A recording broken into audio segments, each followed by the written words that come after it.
All right, welcome back. It's once again time to unlearn what you have learned. And people continuously go forward with this whole situation. Um, More or less seems that they are protecting Charlie Kirk from the things that he said, but yet Jimmy Kimmel got canceled for what he said. I, okay. Now, I will say there's a ton of things that I totally agree with. But once again, a scripture in the Bible talks about a tree bringing forth good fruit, and a good tree can only bring forth good fruit. An evil tree can only bring forth evil fruit. An evil tree cannot bring forth good fruit, nor can a good tree bring forth evil fruit. So, with that being said, it's all about it's all about being 100. If you're going to tell the truth, you're going to tell the truth and the whole truth, nothing but the truth. Charlie Kirk has thrown out statistics and everything else that no one seems to really care to look into. So there's that. And I'm going to prove it to you. Now, of course, this guy here, I want you to hear what he says to Dean, which was one of the guys that would always want to debate him, and he would never want to debate because he already knew he was going to get cooked. So he would avoid that situation at all costs. So he wants to debate people who don't really know anything and can't really debate them. So that there's that too. You don't hide from debates. You if you're going to if you're going to debate people, you're going to debate anyone who can come forth, who has the intelligence, and so on and so forth. We'll get to that in a minute. Just to show you that uh, I am not sensitive to the situation, because when it first happened, if you watch one of my first videos, which a lot of people didn't, it did hurt me. It hurt me very bad that this man was, shot and killed in front of, thousands of people, and then of course all the millions who saw it, all over the world. And then on top of that, to have that situation happen to you in front of your family too, that's cold. Now the coldest thing about it is once again, it tells on itself who killed him, who's the one who supposedly killed him, because once again, that's a whole rabbit hole that of course other people are going down and everything else. And yes, I believe that something is very strange about the whole situation. uh, I watched the memorial for him that was held here in Phoenix, Arizona, actually Glendale, Arizona, at the Cardinal Stadium. It just felt off. It didn't even feel right. She wasn't even crying. It's like she was acting. Like, what are you doing? Your husband was just shot and killed pretty much in front of you, and your tears weren't even tears. You were just squinching up your face, but whatever. People didn't notice that and didn't see that, and I don't know how you didn't. They put it up as her being strong, which, there are people who can be very strong in situations like that. But if you're not going to cry, then don't fake like you're about to cry or going to cry, or wipe away tears that are not even there. So that's a whole different story. The other thing is what she said. One of the things that stood out, and she was like, "Oh, no one was rioting. No one rioted. Of course they didn't riot. Why would people riot? There's no reason for them to riot. It wasn't a situation that was filled with injustice. It was a person of the same color who supposedly, did this to him." So if you notice a pattern here, people, the pattern is this: who is doing these kinds of things when it comes to assassination? It's always white people. I can't remember the guy's name, but if you remember the Oklahoma bombing, that was once again a white person. The same situation that happened the same day Charlie Kirk was, expired. There was another situation with another white person who was the perpetrator. So I'm just saying, none of these people are black. Um, I do agree with some of the stuff he said concerning the black community, like as far as them killing each other and doing all these kinds of things. Yes, that happens in every race, not just black people, but okay. Either way, moving on, I found this clip which was by a pilot, and he talks about the whole DEI hire situation. The same thing that Charlie Kirk was talking about, right? Right. So in this clip, he's actually referring to a comedian, a female comedian who said the same things that Charlie Kirk said concerning the situation. So let me let him go so you can see for yourself. If you ever need an example of how to look extremely ignorant, look no further than comedian Chrissy Mayer in her tweet about DEI. Okay, I'm gonna pause it right there. Some comedian named Chrissy, but it's the same thing that Charlie Kirk was talking about. Let's continue. My way to Fort Wayne, Indiana, and I see the pilot in the cockpit. If I don't make it, blame DEI. Turns out Chrissy isn't just unfunny. She's also not very relevant because it looks like Boarding Group 7 was bigger than her Fort Wayne show. You know, the one that the so-called DEI hire pilot flew you to. So whether you're just a terrible comedian or actually a racist, allow me to clear up a few things about DEI and aviation. And just for context, I'm a libertarian who leans conservative, so there's no dunking on the libs here. Fact, airline pilot standards haven't been lowered. They were actually raised in 2013. And since that gentleman is flying a commercial jet, I already know without question that he meets these minimum requirements.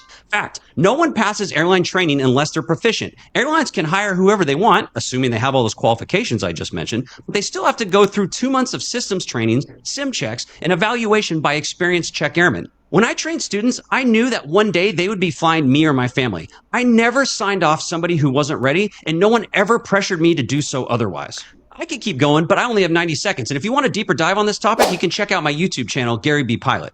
But I'll leave you with this. This is my buddy Herman. We've known each other for almost 20 years and we're both airline pilots. We came up through the same flight school, took the same check rides, earned our place in the cockpit through merit, sweat, and sacrifice. So for someone to assume it wasn't earned with a lazy, racist assumption, it's not comedy. That's just ignorance and a cheap dress. Do better. Backwards in the building like we the ceiling, we ill. Okay, so there you have it right there. Oh, this guy too. This guy actually debated Charlie Kirk, and I thought it was hilarious because he just didn't. You can't contend with a person who's going to just talk over you and so on and so forth. I'm not going to let you finish what you have to say. But his facts that he brought wasn't very stable, so it didn't work out too well for him. So you got to know what you're obviously talking about if you're gonna try to debate people who like to twist words and are very crafty with their tongues. So and talk very fast, which Charlie Kirk did. So there you go. That's an actual pilot. That's an actual pilot. Okay. Now I'm also gonna put this as a clip, as a reel too, just so that gets out there, because once again we have a pilot right here who actually trains pilots saying exactly what it is. But yet Charlie Kirk has said the same exact thing, and people, it just kind of, okay, they just overlook it. They also said that things were taken out of context. Well, guess what? I saw that video too. And yes, he did, once he rambled about that whole situation, concerning, what was it? I'm trying to think now. It was concerning, oh yeah, the pilot thing. I don't know how I lost that one, but either way, it was concerning the pilot issue. And he starts off with that whole situation saying that,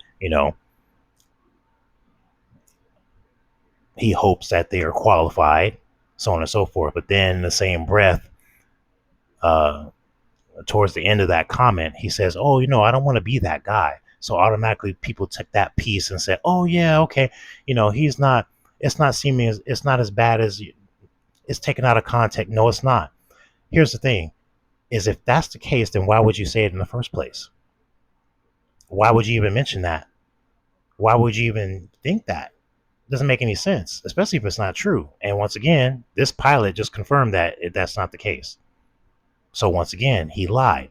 And this is what these kinds of people do. They mix lies with truth. Or they present half truths. They only talk about one part of the truth and leave the other part of the truth out. Like, for instance, most today, and pretty much it probably goes all the way back to before the 80s, but most black people kill black people more than any other race. That's true. I can't argue with that fact. But then again, once again, that's a half truth. You didn't go into detail. You got to figure out, okay, well, if this is happening and the black community has been dismantled and fathers aren't at home, children are being born with no fathers and no family structure and everything else. Okay, well, why is that happening? Why is anybody asking that question? But automatically you're just putting the blame straight up on the black community, which in part it is their fault because they chose to do certain things that put them in situations that took them away from the family. Once again, do your research, figure out why that happened. It's in uh, the government. The government has the files. How this whole situation started, it goes all the way back to Malcolm X, Martin Luther King. It goes all the way back to the Nation of Islam and their rise. But guess what? You ain't looking at that. You're not looking at the Black Panther Party. You're not looking at anything that has to do with black leaders and black establishment. You're not looking at that. How did it start? Why is it the way it is right now? And of course, another guy said, "Oh, we didn't bring drugs to the country, so on and so forth." He's like, "Oh, well, you sold it." Yeah, that's true. But once again, you're only focusing on one part of the situation and not figuring out, well, how did it start in the first place? You guys continue to, I mean, I'm not spilling any hate. I'm not spilling any misinformation. I'm gonna give it to you straight. Ask questions. You don't ask no questions. You don't do your own research. And when you speak about something, you don't show the proof. Here, I'm showing proof. This is an actual pilot that totally dismantles Charlie's argument because he shouldn't have said it in the first place. He said it about doctors too. He said it about a lot of different things. But we're not just hiring black people just to hire black people. The whole situation was implemented because there were people of color who were qualified to do these jobs, but they weren't getting the jobs because of being black. That was it. That's how it goes. And no one is getting jobs. Well, actually, I can't say no one is because there's a lot of people that are getting jobs, which is diversity, and they're not black. These people are from different countries: Venezuela, South America. Uh, they're from the Middle East, and so on and so forth. If you notice, you ever get on the phone with somebody who's doing a call center and you need assistance with something, whether you call your bank or something like that, and you get a person that can barely speak English, it's like broken English because their accent. If I want to talk if I'm going to talk to someone, obviously I'm American and I speak English. I want to be able to talk to someone who's American and speak English. That's it. I don't want to speak to someone who I can't understand because their English is broken. That's just my point. But see, once again, I'm being 100 with it. I'm not being racist. I'm not producing evil fruit. I'm pointing out the situation and showing you exactly what it is. So that's just the way I feel about it. Now, here's the other thing. This guy was trying to debate Charlie Kirk. All right. And this is what, he was talking about when he found out it happened. His kids don't deserve that, man.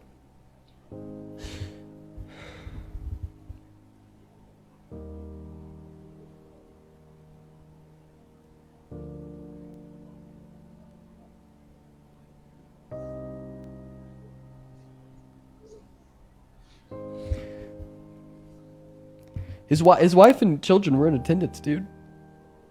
Ima- Imagine, you know, imagine being a 12-year-old, watching your dad die.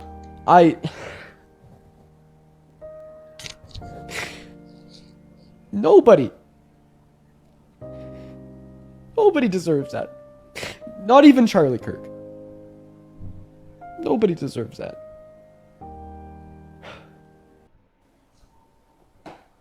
His kids don't deserve that, man.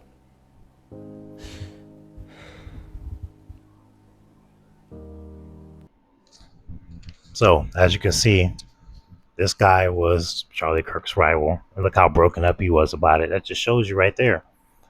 You know, these people who are celebrating his death and whatever else, and so that shouldn't be happening. But once again, is you guys only want to focus on certain truths and not all truths.